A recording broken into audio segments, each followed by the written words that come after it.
To nurture her cherished infant daughter, Sandra toiled diligently as a domestic worker for an affluent employer who initially appeared distant and unkind. However, everything changed when she stumbled upon an ancient photograph hidden away in the man's attic.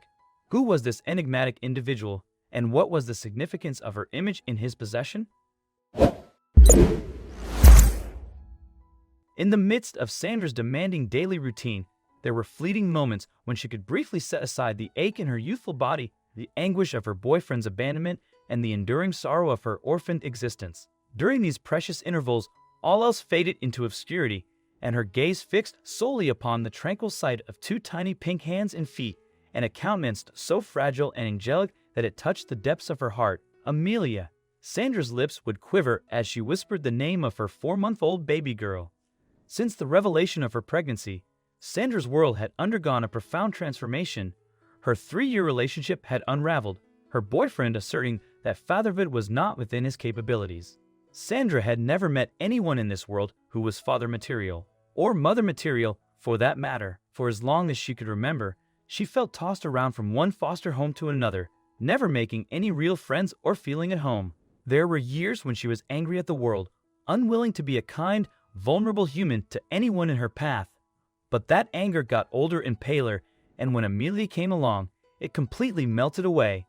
I can always be the mother and father I never had. That will be my closure, she thought as she worked the vacuum cleaner on the expensive rug that covered the marble floor in her employer's home. It was only her 3rd day at work, and it already looked like she was getting on Mr. Russell's nerves. "What do you think you're doing, miss?" His feeble but angry voice jolted her back to the present moment. "You're using the wrong vacuum cleaner on the wrong rug again?" Sandra turned red with embarrassment and shame and ran up to the storeroom in the attic to correct her error. Mr. Russell's angry words continued to chase after her. "If you're going to be distracted the whole time, I suggest you look for another job. I'd like to see who else would hire someone as sloppy as you." Sandra couldn't shut out the man's voice or stop her eyes from tearing up. The fact that she couldn't find the right cleaning instrument up there wasn't helping either. She rummaged through the large storage closet and bit her tongue as a pile of mops and buckets toppled onto the floor, making a loud noise. "What's that noise?" Mr. Russell yelled impatiently and started climbing the stairs to the attic. Sandra was nervously putting things back in place when she noticed something that fell off the shelves. It was an old family photo album, and it landed open on a picture that brought goosebumps all over Sandra's skin. In a daze, she picked up the album and took a closer look at the photo, her eyes widening and tearing up every second. "Is that me?" Sandra wondered out loud and fainted into the chair behind her. When she finally got a hold of herself again, she saw Mr. Russell, who had been standing in a corner of the room the whole time. Only this time, his voice had softened, and there were tears in his eyes. "Cassandra? Is that really you? You do look just like your father." The older man wiped his face. Mr. Russell looked at the young woman in a new light and could clearly see traces of his best friend Matthew, his big-hearted fellow soldier who had died tragically in a fire several years ago. "My father, you knew him." Mr. Russell collapsed into the chair behind him and covered his mouth, his eyes reliving the horror, the pain, and the promise of the past. It turns out that Matthew and Mr. Russell, or Matt and Ray, as they lovingly called each other, had been the thickest of friends during their years in the army.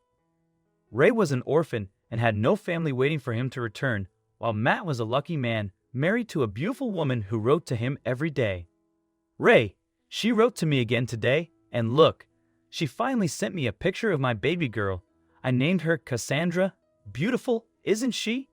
Ray had looked at the picture and felt his partner's joy in his own heart. Without saying a word, Ray blessed that bright-looking little child in the picture 100 times. But fate had its own plans.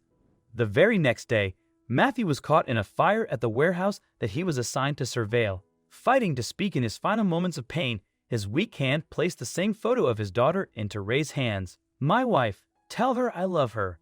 Tell her I'm going to love her from up there too. And remember, Ray, you said you didn't have anyone to go home to. Well, now you do. My daughter, promise me you'll watch over her. Promise me, so I can go." That last sob of his dying friend still echoed in Mr. Russell's ears. "I'm so sorry, Cassandra. I wrote to your mother. I looked for her, and for you. But when I returned from service a year later, both of you were gone without a trace. All I could find out was that your mother had driven you to a different city wanting to start a new life for your sake." Sandra burst into tears as she recollected pieces of the rest of the story. She was only 3 years old back then, and she remembered her mother driving her somewhere. The skies were golden, her mother was singing and hiding her tears all along, and just as they reached a city-like place with buildings and lights again, a blinding flash of light dashed towards them, and Sandra heard her mother's voice calling her name for the very last time. "Cassandra," she had said, and years later, Mr. Russell's voice carried the same heaviness as he called that name.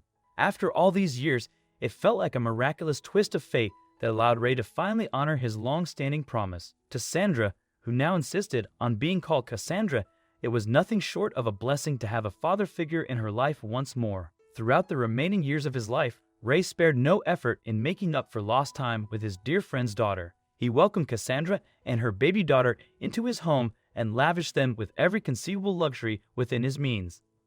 When Ray's time eventually came to pass, he bequeathed all that he had accumulated during his lifetime to Cassandra and Amelia. The family bestowed upon him by an extraordinary friendship.